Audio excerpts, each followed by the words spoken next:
Salam sehat Bapak Ibu dan Saudara.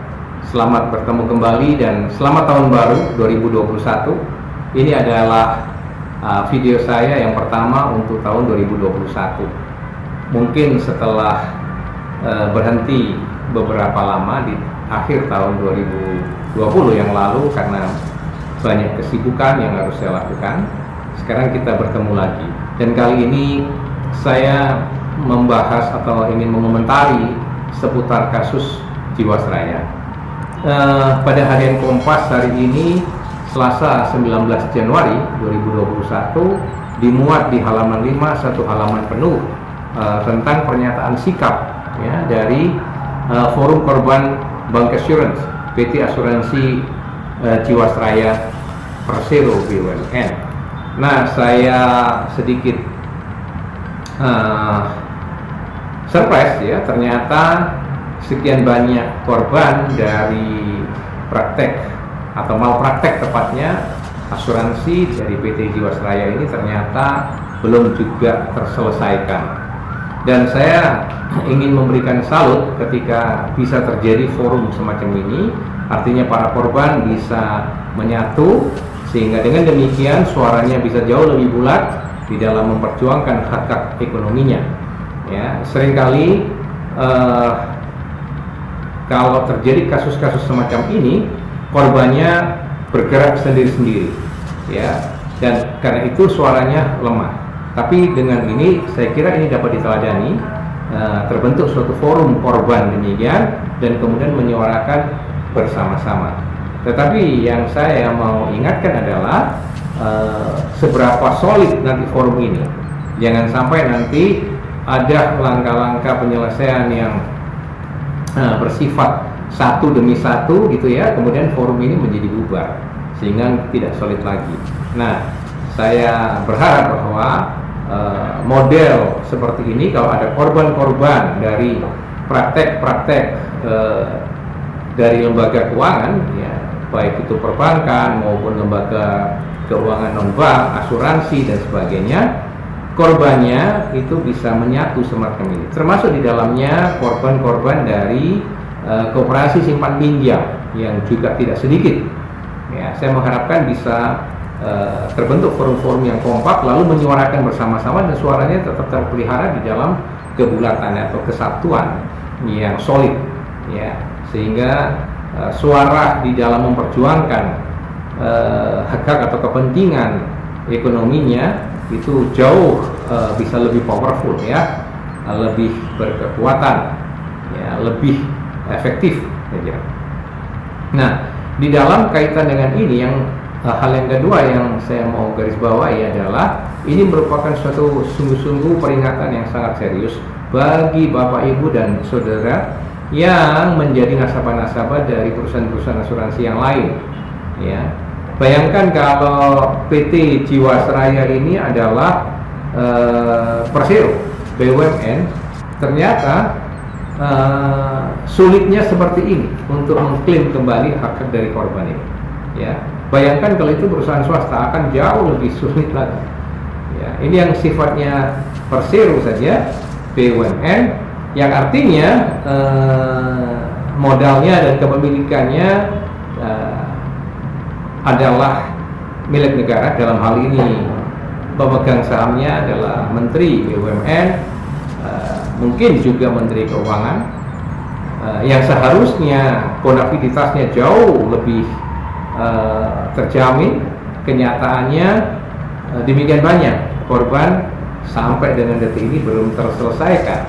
Nah, saya tidak bisa membayangkan kalau saja ini perusahaan swasta, asuransi swasta misalnya, akan jauh mungkin akan jauh lebih sulit lagi ya untuk meminta kembali hak-haknya.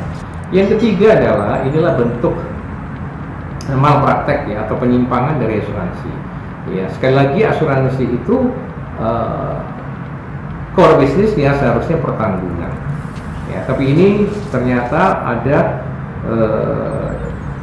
menamakan saving plan ya, dan itu bukti saving plan-nya adalah polis Padahal polis itu adalah bukti pertanggungan, bukti orang yang menutup pertanggungan untuk dirinya, ya, bukan untuk bukti saving. Seharusnya saving itu adalah produk perbankan, ya, tabungan itu adalah tabungan perbankan. Tapi ini justru dipraktekkan oleh PT Asuransi Jiwasraya, dan mungkin model semacam ini dipraktekkan juga oleh perusahaan-perusahaan asuransi yang lain. Ya. Yang menjadi pertanyaan adalah seberapa jauh kontrol dari pemerintah dan dalam hal ini otoritas jasa keuangan terhadap praktek-praktek bisnis asuransi yang justru melaksanakan atau menjalankan praktek bisnisnya perbankan sebenarnya. Ya, ini kan harus diperjelas, dan kalau memang diizinkan pengawasannya, kontrolnya harus sedemikian rupa, sedemikian kuat, ya. Nah, yang keempat adalah saya juga menjadi heran kenapa dalam hal ini peranan OJK tidak nampak sama sekali, ya, sebagai lembaga pengawas dari perbankan dan lembaga keuangan non bank, ya, di mana dalam konteks ini peranan OJK tidak memperlihatkan tajinya, ya, kontrol, pengawasan, dan advokasi bagi para korban yang sedemikian besar ini. Nah, Bapak Ibu dan saudara-saudara, ini beberapa catatan praktis saya saja untuk memberikan sekali lagi pesan yang sangat mendasar. Baiknya masyarakat benar-benar lebih kritis, lebih berhati-hati ketika mengikuti model-model bisnis yang menyimpang seperti ini. Di dalam hal ini model bisnis yang dilakukan oleh perusahaan asuransi, ya, ini tergolong menyimpang, dan berhati-hatilah, jangan hanya terpancing dengan imbalan bunga yang relatif besar atau lebih besar, misalnya dari bunga deposito, ya, atau dari bunga perbankan pada umumnya, lalu Anda tidak kritis lagi, ya, tidak ada kehati-hatian lagi di dalam menutup model-model asuransi atau produk-produk dari asuransi yang seperti ini yang sebenarnya menyimpang. Nah, kita bersyukur karena pidananya sudah berjalan, dan hampir seluruh pengurus dan perusahaan yang terkait dengan PT Asuransi Jiwasraya ini sudah mendapatkan hukuman yang saya kira wajar, ya. Seingat saya hukuman mereka seumur hidup. Nah, ini mungkin ya secara pidana sudah dapat dikatakan merefleksikan keadilan, ya, buat masyarakat, ya. Tetapi mungkin tersisa sekarang persoalan di perdatanya, yaitu klaim ganti ruginya. Dan kalau saya lihat di sini penolakan ini sungguh bijaksana, karena yang ditawarkan adalah angsuran, ya, selama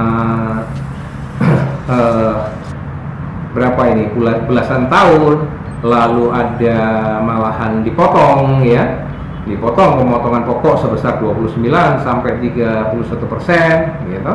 Penawaran cicilan 15 tahun tanpa bunga, maupun penawaran cicilan 5 tahun tanpa bunga dengan pemotongan pokok sebesar 29 sampai 31% tadi. Dan itu kan sangat tidak fair. Yang seharusnya terbalik, ya, ganti rugi kepada nasabah itu harusnya cash all, artinya dari pokok, bunga, dan denda bahkan, ya, bukan malah dipotong atau malah tidak diberikan bunga. Sekali lagi, ini persoalan saya kira kritik yang harus sungguh-sungguh diperhatikan oleh Kementerian BUMN. Ini perusahaan BUMN, ya, tetapi seperti ini kan persoalan di bonafide negara, ya. Dan akhirnya saya ingin memberikan catatan bahwa persoalan BUMN ini kan secara hukum ambivalen, gitu, ya. Bentuknya mereka PT seperti ini, PT Asuransi Jiwasraya, ya, tetapi juga masih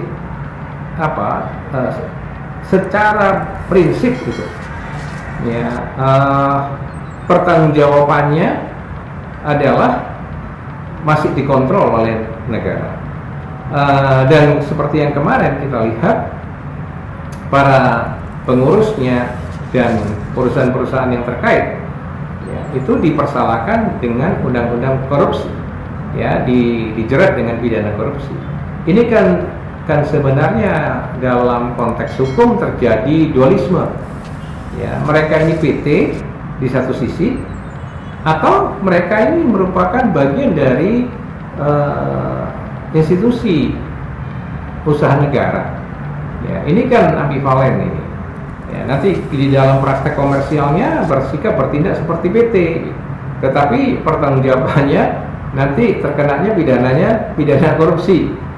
Ya, jadi ini bagaimana? Ini kadang-kadang BUMN ini, dan menurut hemat saya harus ada kepastian hukum. Ya, jadi Bapak Ibu dan Saudara, itu 5 catatan praktis saya terkait kasus PT Asuransi Jiwasraya, dan harapan saya terakhir adalah hak-hak dari nasabah yang sampai saat ini terbengkalai ini mudah-mudahan bisa cepat diselesaikan oleh pihak pemerintah. Ya, saya melihat bahwa kalau saat ini pemerintah itu bisa memberikan dan mengucurkan dana, maksud saya dalam jumlah yang cukup besar untuk pemulihan ekonomi nasional, ya, untuk bantuan-bantuan sosial dan lain sebagainya yang jumlahnya puluhan bahkan mungkin ratusan triliun itu. Nah, kenapa tidak bisa untuk mengganti korban-korban atau dari PT Asuransi Jiwasraya ini? Ya, mudah-mudahan ini bisa cepat terselesaikan dengan sebaik-baiknya. Demikian catatan saya, terima kasih dan salam sehat.